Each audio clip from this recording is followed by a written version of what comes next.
સ્થાનિક સ્વરાજ્યની ચૂંટણી પહેલાં અમરેલી ભાજપનું રાજકારણ ગરમાઈ ગયું છે. 20થી 25 વર્ષથી સક્રિય કાર્યકર એવા અશોક માંગરોળિયા અને નિલેશ સાવલિયાએ રાજીનામું આપી દીધું છે. આજે સવારે નાટ્યાત્મક રીતના બંને કાર્યકરો પક્ષનો ખેસ ઝંડો લઈને ઓફિસે પહોંચ્યા હતા. ભાજપની ઓફિસે પહોંચીને તેમણે જિલ્લા ભાજપના મહામંત્રીને રાજીનામું આપી દીધું અને કહ્યું કે આટલા વર્ષથી પક્ષમાં સેવા કરી છે અને માન સન્માન સાથે હું રાજીનામું આપી દઉં છું. ત્યારે સામેવાળા પક્ષે પણ કહ્યું કે તમે જે પક્ષમાં જવાના હોય તેમાં તમને શુભેચ્છા છે. આટલા વર્ષોથી તમે પક્ષમાં રહ્યા તે બદલ આપનો આભાર. અમરેલીની વાત કરીએ તો છેલ્લા ઘણા સમયથી જ્યારથી લેટરકાંડ થયો છે સતત અમરેલી ચર્ચામાં રહ્યું છે. વિપક્ષની વાત હોય તો કે ખેડૂત આંદોલનની વાત હોય, અમરેલીમાંનું રાજકારણ એ સતત ચર્ચાનું કેન્દ્ર બન્યું છે. ત્યારબાદ કૌશિક વેકરિયાની મંત્રી પદે નિયુક્તિ થઈ. સામા પક્ષે પરેશ ધાનાણી એક્ટિવ જોવા મળ્યા, ખાસ કરીને પાયલ ગોટીનો જે કેસ હતો. ત્યારબાદ હવે સ્થાનિક સ્વરાજ્યની ચૂંટણી આવી રહી છે તે પહેલાં રાજકારણ ભાજપનું ગરમાઈ ગયું છે. સામે ભાજપનો આરોપ છે કે આ બે વ્યક્તિઓને તો 2024માં જ સસ્પેન્ડ કરી દેવામાં આવ્યા હતા. ત્યારે રાજીનામું આપવાની ક્યાં વાત જ રહી છે. પહેલાં સાંભળો રાજીનામા આપનાર કાર્યકરોનું કે તેમનું શું કહેવું છે. ભારતીય જનતા પાર્ટીમાં છેલ્લા ઘણા સમયથી લેટરકાંડ બન્યો ત્યાર પછીના અલગ અલગ વિષયો સાથે ઘણી ગુંગળામણ થતી હતી, ઘણો રાહ જોયો. પોલીસ પાર્ટીએ પ્રશાસને જ્યારે સમરી ભરી છે, મારી 338ની કલમ હટાવી છે, છતાં પણ યોગ્ય ન્યાય મળતો નથી. કોઈને કોઈ સમયે કોર્ટમાં તારીખ પડીને અને નીકળી જાય છે. હજી જે રીતના જોઈએ એ પ્રમાણે ફૂલ સ્પીડમાં કામગીરી થવી જોઈએ એ થતી નથી. હું ભારતીય જનતા પાર્ટીનો અદનો કાર્યકર્તા ઘણા વર્ષોથી લગભગ 20 વર્ષથી વધારે સમયથી તો ભાજપ સાથે સક્રિય રીતના છું. પહેલાં રાષ્ટ્રીય સ્વયંસેવક સંઘ સાથે હતું. સ્વયંસેવક અલગ અલગ તાલુકાની જિલ્લાની જવાબદારીઓ નિભાવી ભારતીય જનતા પાર્ટીમાં સક્રિય થયો છું.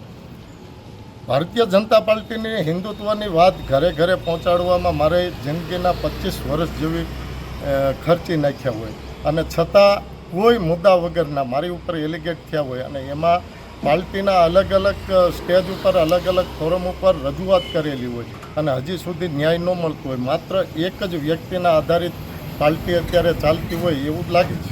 કઈ તરફ તમે વળશો? હવે કયો પક્ષ પકડશો? હજી કોઈ પણ પક્ષ પકડવા માટે કે જવા માટેની કોઈ તૈયારી નથી કરી. માત્ર અહીંયા થોડા દિવસ પહેલાં જ્યારે કાર્યક્રમ થયો હતો રાજ્ય લેવલનો, ત્યારે પણ સિનિયર આગેવાનોને અલગ પાડ્યા હતા અને અલગ આખો વિષય ઊભા કરીને અને હાલે છે.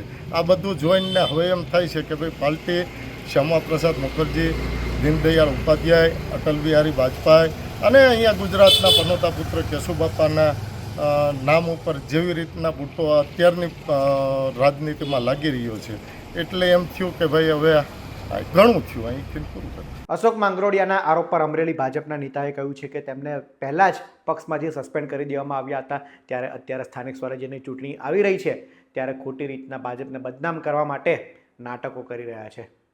તેઓ અંગત સ્વાર્થ માટે વાત કરતા હતા.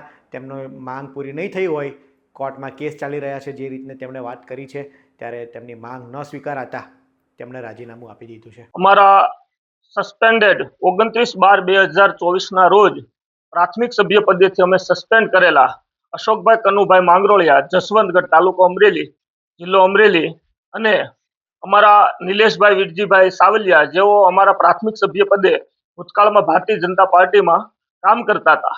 તેઓને કોઈ પણ સંજોગો વશાત એમની જે કાંઈ વ્યક્તિગત મંશાઓ પૂરી નહીં થવાના કારણે જે તે સમયે એણે પાર્ટી સામે બ્યુગલ કરેલું.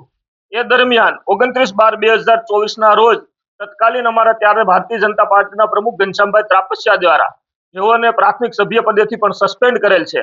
એમ છતાંય અત્યારે સ્થાનિક સ્વરાજ્યની ચૂંટણીઓ જ્યારે નજીક આવી રહી હોય ત્યારે પોતાની વ્યક્તિગત મહેચ્છાઓ પૂર્ણ કરવા, વ્યક્તિગત પોતાને કોઈ મોટું બતાવવા અને એક નવી ફેશન ચાલે છે કે ભાજપમાં આમ છે ને તેમ છે, એટલે કે ભારતીય જનતા પાર્ટીને બદનામ કરવાનું એક કાવતરા રૂપે અને એક ષડયંત્ર સ્વરૂપે આજે એ લોકો ભારતીય જનતા પાર્ટીની ઓફિસે આવી અને પ્રાથમિક સભ્ય પદેથી અમને રાજીનામું આપીએ છે. એવું રાજીનામું આપ્યું છે.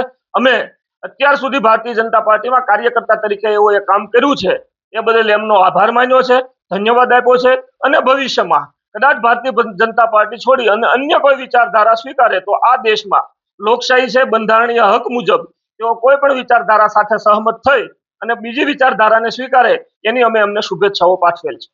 મામલો જે પણ હોય, પરંતુ સ્થાનિક સ્વરાજ્યની ચૂંટણી પહેલાં અમરેલીનું રાજકારણ ચોક્કસ ગરમાઈ ગયું છે.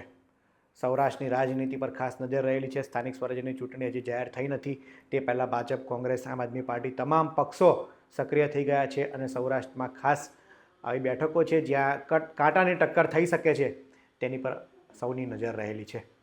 આગામી સમયમાં શું થાય છે, કારણ કે ચૂંટણીનો માહોલ છે, આ બધા વચ્ચે આક્ષેપ પ્રત્યે આક્ષેપ થવાના જ છે. નેતાઓ એકબીજા પર આરોપ પ્રત્યે આરોપ લગાડતા રહેવાના છે. ત્યારે આગામી થોડા દિવસ તો હવે ગુજરાતમાં આ પ્રકારનું વાતાવરણ રહેશે. આ વિડીયોમાં હાલ આટલું જ. આવા જ ઇન્ફોર્મેટિવ વિડીયો માટે વીટી પંચાયત જોતા રહો. ધન્યવાદ.